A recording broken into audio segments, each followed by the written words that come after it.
দেশের ২৩তম রাষ্ট্রপতি নির্বাচনকাল ভোট হচ্ছে দীর্ঘ ৩৫ বছর পর।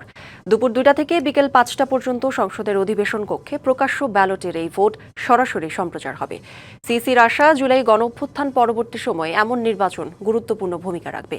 কেউ আইনের বাইরে গিয়ে অন্য দলের কাউকে ভোট দিলে নেওয়া হবে তাৎক্ষণিক সিদ্ধান্ত। দেশের ২৩তম রাষ্ট্রপতি নির্বাচনে ক্ষমতাসীন বিএনপির প্রার্থী মির্জা ফখরুল ইসলাম আলমগীর আর ১১ দলীয় ঐক্যের হয়ে লড়বেন অলি আহমেদ। ১৯৯১ সালের পর এই প্রথম একাধিক প্রার্থী থাকায় ভোট হচ্ছে। সংসদ অধিবেশন না চলায় ২০ আগস্ট ভোটের দিন ঠিক রেখে বৈঠক ডাকা হয়েছে। রাষ্ট্রপতি নির্বাচনে ভোটার ৩৪৯ জন, এর মধ্যে সংরক্ষিত আসন মিলিয়ে বিএনপির সংসদ সদস্য ২৪৭ জন, জামাতের ৭৭ জন। এ নিয়ে বুধবার ব্রিফ করেন নির্বাচনী কর্তা ও সিইসি। আমাদের তো ২০ তারিখে vote, as per our announce schedule ২০ তারিখে ভোট হবে ২টা থেকে ৫টা পর্যন্ত। এখন আমি কন্ডাক্ট করব, পরিচালনা করব।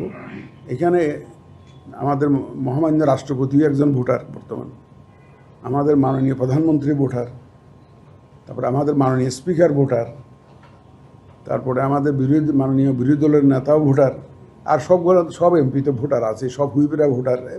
ইটস ভেরি হাই প্রোফাইল একটা election, very high profile election. এই নির্বাচনে ভারপ্রাপ্ত রাষ্ট্রপতি, প্রধানমন্ত্রী ও বিরোধী দলীয় নেতা ভোট দেবেন। ভোটের দিন প্রচার চালানো যাবে না সংসদে। কতটা ব্যালট ইউজড হলো এবং ইউজড ব্যালটের মধ্যে কে কত ভোট পেল। নগদ নিয়ে এলো হার না মানা হার অফার। সর্বনিম্ন ১০,০০০ টাকা রেমিটেন্স নগদে পাঠালে থাকছে স্বর্ণের হার জেতার সুযোগ। যে ক্যান্ডিডেটদের মধ্যে কে কত ভোট পেল, এটা সংখ্যাগুলো সব বিস্তারিত আমি অ্যানাউন্স করে দেব। দেন যিনি বিজয়ী হবেন, যিনি সংখ্যাগরিষ্ঠ ভোট পাবেন, মেজরিটি ভোট পাবেন, তিনি তো বিজয়ী হবেন। বিজয়ী হবেন তার নামটা ঘোষণা করে দেব। ভোটের পরই গণনা করে ফলাফল প্রকাশ করা হবে। এরপরই দেয়া হবে গেজেট। নতুন রাষ্ট্রপতির শপথ হবে ২১শে আগস্ট সন্ধ্যা ৭:৩০টায়।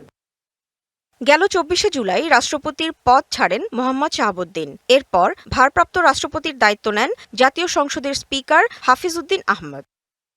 Humaira Faruki, DBC news, Dhaka.